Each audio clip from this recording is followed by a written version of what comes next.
Detroit was one of the USA's fastest growing cities. It was home to the big three car manufacturers, home to Tamla Motown. It was growing so fast at one point they were bulldozing parks and gardens to make way for the freeways.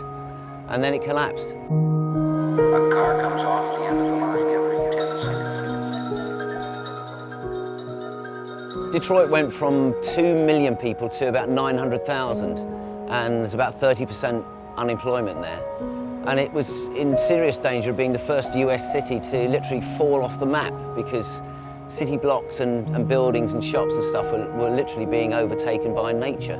I mean, this is not Machu Picchu or Atlantis or Babylon. This is actually happening in our lifetime. Over 500,000 people in Detroit live in what's called a food desert, which means it takes twice as long for them to get to a food outlet like a supermarket than it takes them to get to a fringe outlet like a gas station.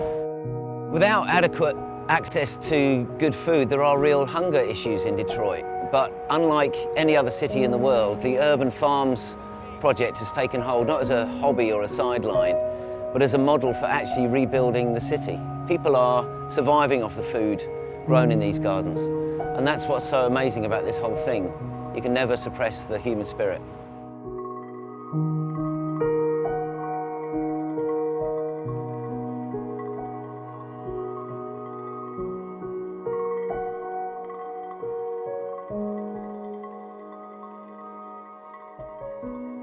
I try to look at all the good things and not worry about the bad. I figure if we can, you know, get everything to look good and make everything nice, then all the bad stuff will kind of go away a little bit.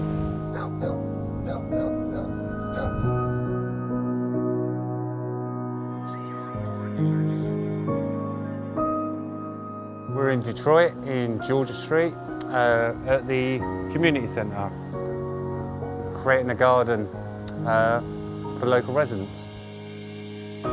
Community gardens and personal gardens and market gardens, they're a really important part of rebuilding the health and vitality of the city.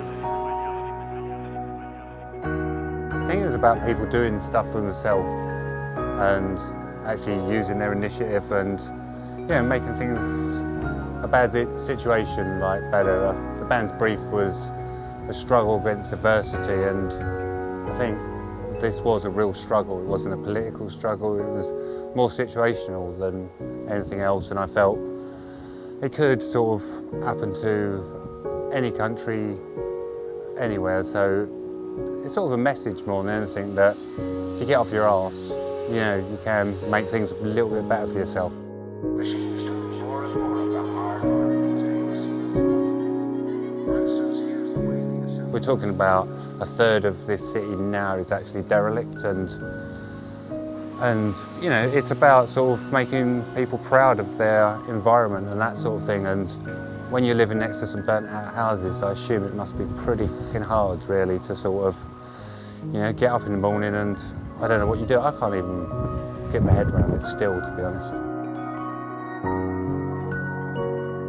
The old term is white flight, you know, when the city has been hollowing out for 50, 60 years, actually. It's been dropping in population that long, and it's just been a very long, slow disaster, sort of, in the sense of, you know, what we see here, what you see in places like New Orleans where Katrina hit.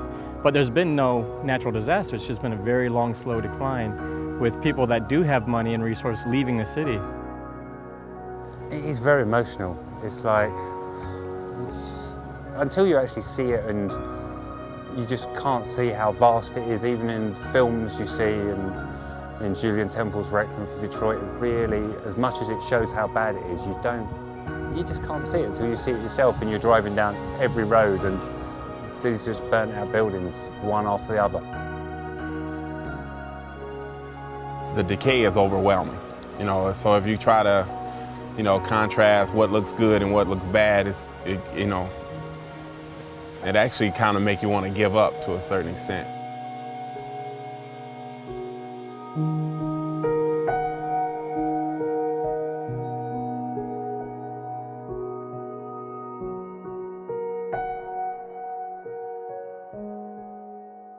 Well, these community activities are in my opinion, they're going to be the backbone of the rebuilding of Detroit.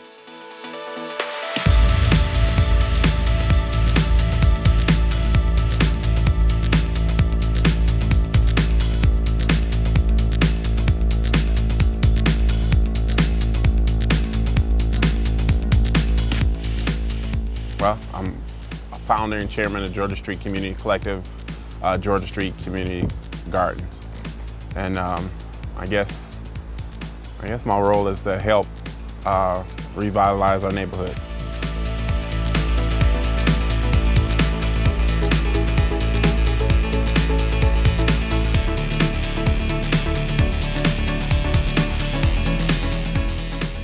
Mark, who runs the Georgia Street Community Collective, was quite an inspirational character, that someone was doing it for himself.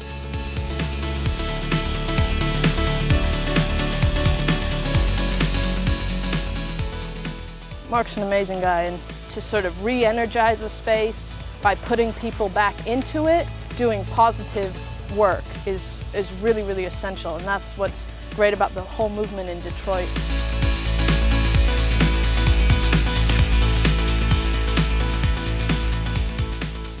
The rebuilding of community means everything. The way I was raised and how I was brought up with a community. It wasn't just my mother and my father and my grandmother. I had brothers and sisters and friends that I grew up with, and then we had people that we called aunt and uncles, in the neighborhood. And, I was raised by the whole village. I wasn't just raised by my family. And so I want to kind of get the kids, that's growing up now in the neighborhood, the same feeling. They don't have to look at it as it's just being them and their family, that, it's people outside walking up and down the street that care about them too.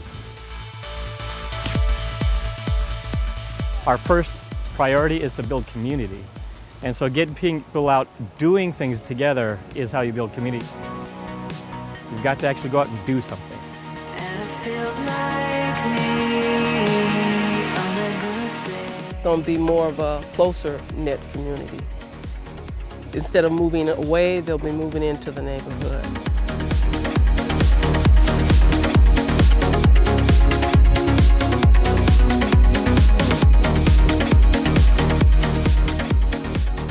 It's quite nice that a band actually had the balls to sort of invest in someone else's ideas for change.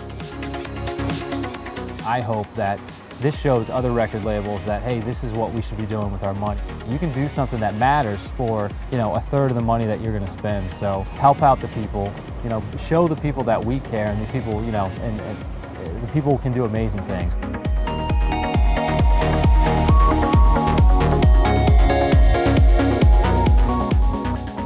It's a blessing. It's just a gift, truly a gift from God.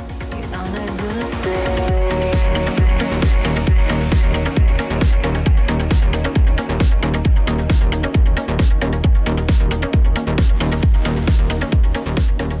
It's just going to make a brighter spot in our neighborhood, to grow from.